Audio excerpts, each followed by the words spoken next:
Hey everyone, Kyra here. Today I'm going to be talking about my personal experience with being diagnosed and having temporal lobe epilepsy. So I previously did a video about my epilepsy and how it impacted my posting on YouTube and why those things were connected and why I basically stopped posting for a while. And I don't know, link that around if you want to see that. But I had some feedback from that video that people wanted to hear about my personal experience with epilepsy and what that was like. So this is that video. So as I've said, I have temporal lobe epilepsy, which is a partial focal aware seizure. Partial and focal because my epilepsy starts and stays in the temporal lobe. It doesn't affect my entire brain. Seizures that affect your entire brain, I think, are generally tonic-clonic or grand mal seizures, where you're actually unconscious and are shaking, and that's your typically what people think of when they think of epilepsy is that kind of seizure. I do not have those, and I actually have one of the most common types of seizures, so temporal lobe seizures. So they're partial focal aware because I'm aware and fully conscious for the entire thing, and I pretty much remember all of it. What that generally looks like for me is usually a feeling of, oh no, it's happening again, because I can feel it sort of coming on. A lot of people might know about auras. So what I experience as an aura is my entire seizure, and so people might be aware that auras usually come before a tonic-clonic seizure. So people have this feeling and then they are unconscious and they have a seizure. But the aura part, the part that comes first, is actually its own type of seizure. It's a seizure that is happening before a seizure. So I'm incredibly lucky that I only really have the first seizure, which some people would think of as an aura. It is its own type of seizure and epilepsy. So for me, that is like this feeling of anxiety and dread that, like, oh no, it's happening again. And then a feeling of deja vu. And I use the word deja vu because that's pretty much as close, like that's commonly what, if you Google this, like that's what you will find in the list of like what it feels like. But I've had deja vu, like normal deja vu, and I've had seizure deja vu, and they are not the same. They have the similar sort of feeling like, like what is, this is kind of weird, but they're not really the same. I can tell when each one is like, they're different and distinct to me. So for me, that deja vu feeling is like trying to, it's always associated with some kind of song for me, or like musically, and there is actually no music playing, it's just kind of playing in my head, but it's like I can hear it, and it's almost as if someone outside has the radio turned on really loud, and you kind of like, they're listening to that song, like what is that? You can hear a couple of beats and you're like, I know that song, like what is that song? And you're trying really hard to try to pick up and focus on it and like grasp it just a little closer so you can be like, aha, that's what it is, but you never get there. So there's that feeling, and there is also a feeling of nausea, and it's typically called rising nausea, or by the doctors that I saw, they always refer to it as a rising feeling of nausea. So it starts off down here somewhere and then kind of goes up through your chest, and then like you get this like rising wave of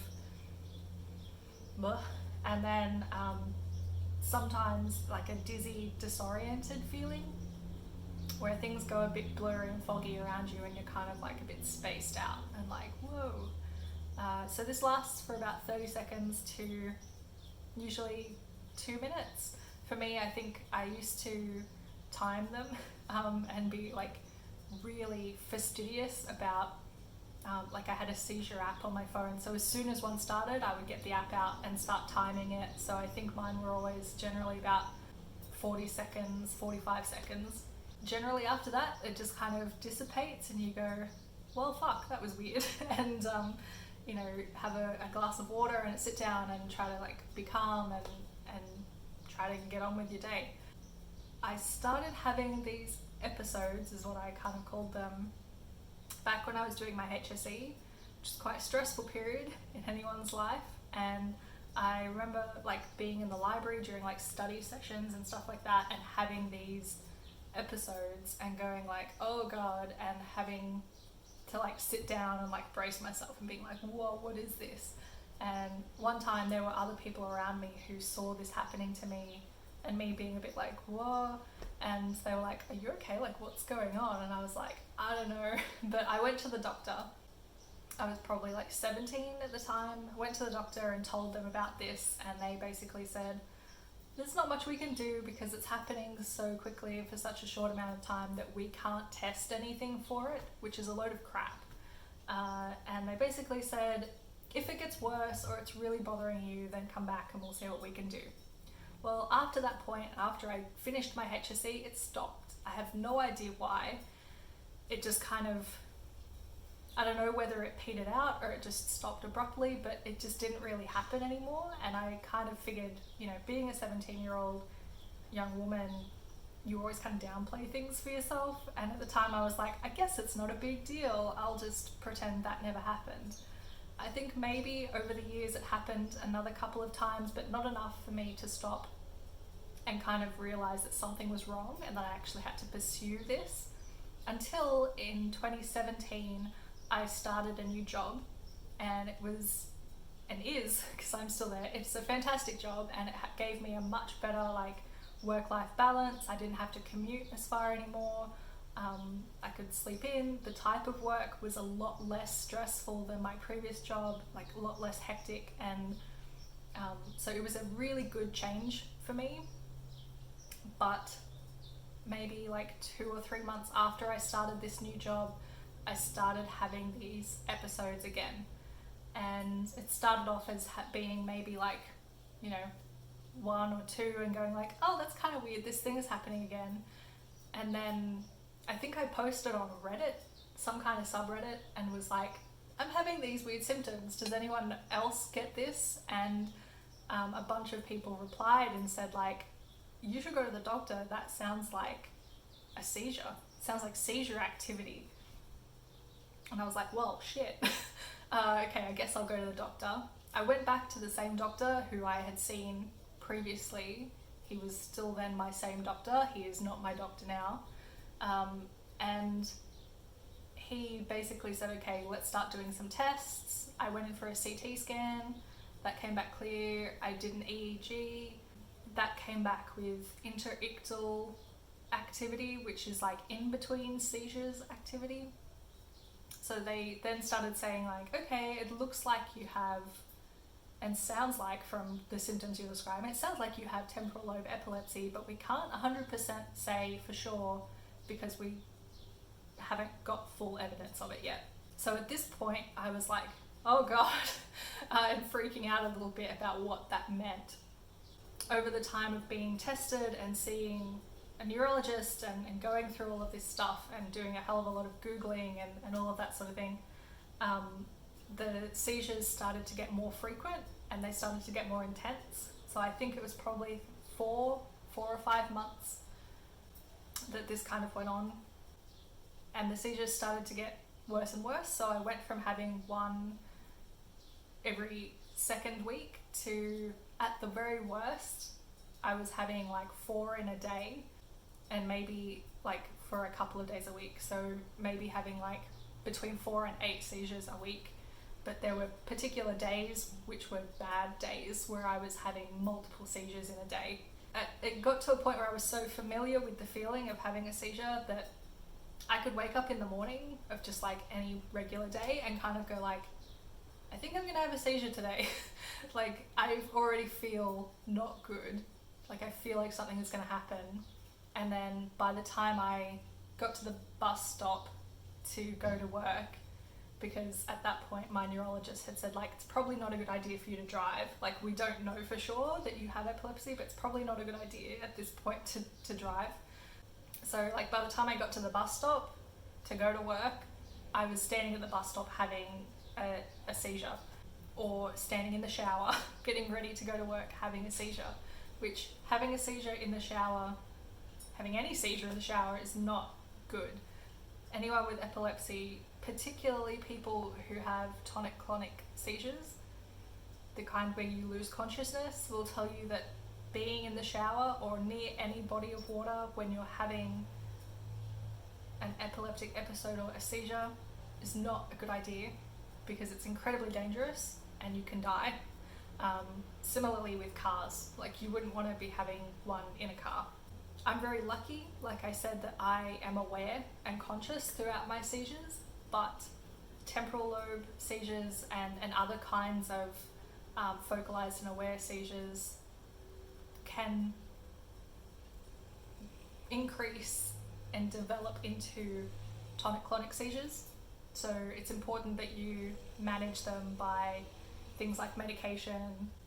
People who don't respond well to medication might even have to have surgery. So it's important that you keep on top of it. Where was I?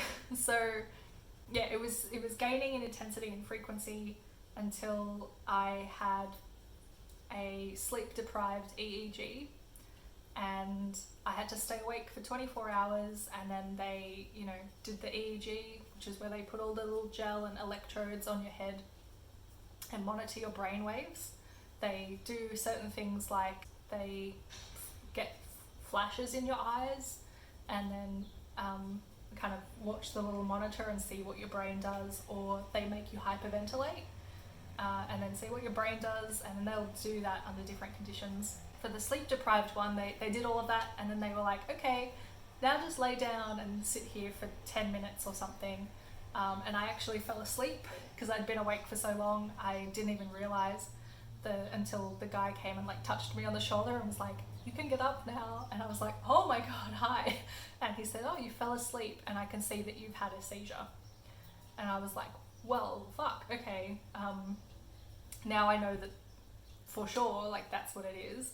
The same day, I actually went to get an MRI so that I could know for certain that I didn't have anything wrong with my brain, like no masses, lumps, like nothing that was pushing on the wrong parts but anything, but my brain was completely healthy in that sense. So that was good to know.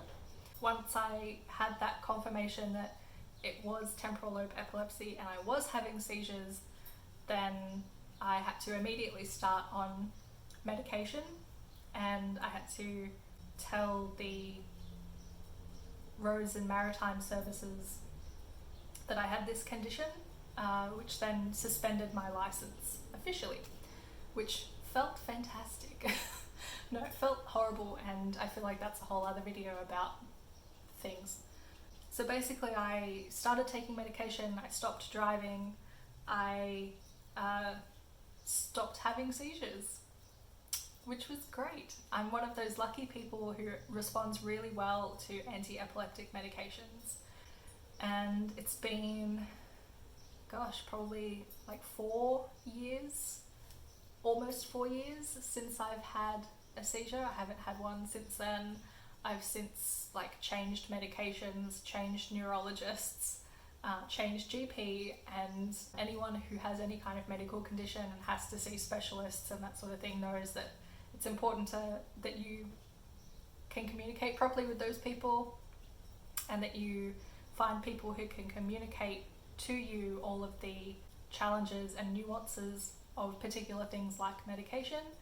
And I feel like that in itself is probably a whole other video, because that's been a whole journey as well, getting used to and adjusting to different medications and side effects, and how that has changed me and how I look at things and stuff like that.